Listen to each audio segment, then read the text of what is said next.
Hey guys, welcome to Scale Model Alberta, where everything's made up and nothing matters. I hope you're all doing better than this poor bastard in the center of the screen. He's having a rough day. Yeah, he's had a really rough day. So it's diorama time. I've built 3 dioramas since I've been back from the hospital. This is absolutely my favorite. I've got another one that's pretty damn good, but I really like how this turned out. So as you can see, it's just a small footprint diorama. Those usually have the most visual impact. Set inside an IKEA frame with some pink insulation for a base. So let's just start talking about what we got here. So we've got 2 dead Russians here. I tried not to get too bloody, but you know what? War happens, people die, which is shitty, but that's the way it is. So that was one criticism I had of some of my work. It's funny. People now are saying like, yeah, you know, it's not very realistic because there's no dead bodies. You know, there should be dead bodies. And fucking 20 years ago, it's like, how dare you put a dead body? How dare you put any blood on your scene? Like, oh, the modeling community in this area was just right against it. And well, I really don't have much use for those types of guys, and I really don't associate with anybody out there now anymore, so it doesn't matter. But yeah, you got to have the dead bodies if you're going to have war. The brick wall, rock wall, is a chunk of styrofoam from AK, which, like, why would you buy styrofoam, dude? It's really super dense. It carves fantastic, and it makes absolutely fabulous walls and whatever else you might need it for. So we've painted it up, individual stones. We've added a little bit of moss effects, a little bit of green effects on the bottom. All the stuff we moved here, we basically put down here. So whatever was in here is down here. It's all spread out that way. A few little tufts of grass from the scenic store, and we've got from that. So we have 1, 2, 3, 4, 5, 6, 7, 8, 9, 10, 11 German soldiers. This is set in January, February of 45, when the Germans sent the SS and a few other guys down to Hungary to quell the basically the coup attempt and fight the Russians.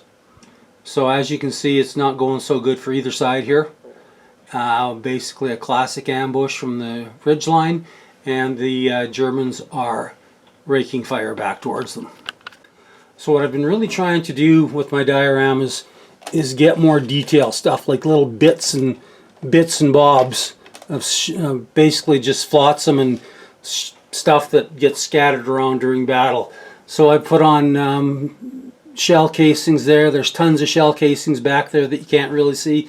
Just stuff that you would see in battle.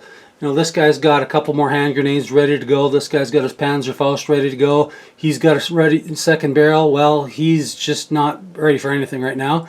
He's got his E-tool out in case it comes to hand-to-hand, and this guy's giving her hell. And this guy, of course, has his rifle and another Panzerfaust that are ready to roll. Most of these figures are, in fact, old Dragon figures. You know, unfortunately, that's one thing I really miss about Dragon not really having an importer into Canada.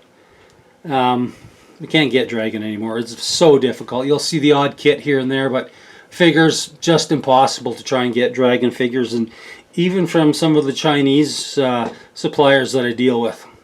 Dragon figures are just difficult to get, which is a shame because I'm not a real big fan of resin figures. I'll definitely use them if I have to, but I like the old injected figures. Swap out the head with a good resin head, and that's really all you need. Well, let's just go around here. Now, what we got here is, you can see it's a harvested crop. I'm not sure what they grow in Romania. Barley? Oats? Wheat? I don't know.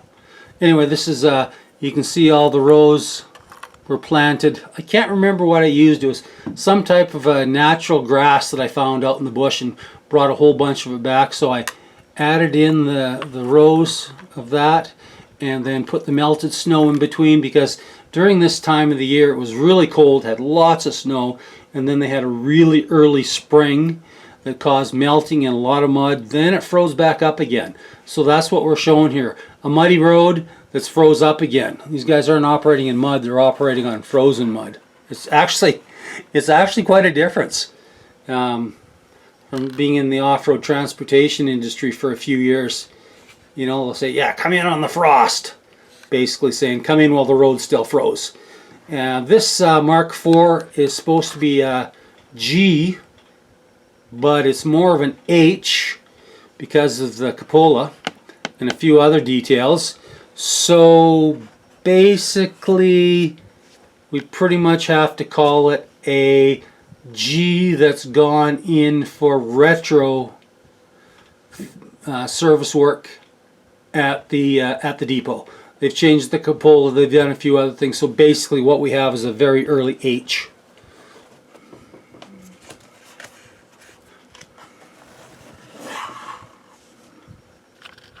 We'll go for the drone shot now. Yeah, it was painted off, finished off in Tamiya colors, Tamiya lacquer colors to be specific. The green 2, the yellow 2, and the red brown. So I love the Tamiya lacquers. When I originally did a product review, I was a little harsh on them, which, you know, I kept using them and I've fallen in love with them. Them and AK Interactive Real Colors are about all I use now for airbrushing. Well, thankfully there was no Zimmerit on the G or the H. That was nice. I didn't have to put the Zim on. But I've got a couple different ways of doing Zim that's not as hard as it used to be. So yeah, there it is. Well, let's take a look at these dead Russians. So yeah, we got a couple dead Russians. They're resin figures from good old eBay, shipped over free shipping from China. One dude, two dudes. Got the PPSH with the straight out stick magazine, which was far more efficient and worked far better than the rotary drum magazine. It was not a good magazine whatsoever.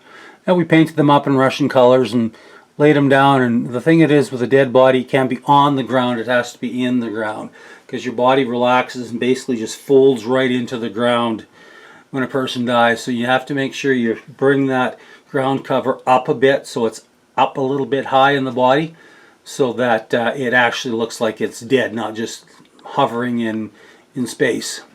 Alright guys, there we have it. Hungary 1945. Thanks for stopping in and watching. You guys take care and have an awesome night.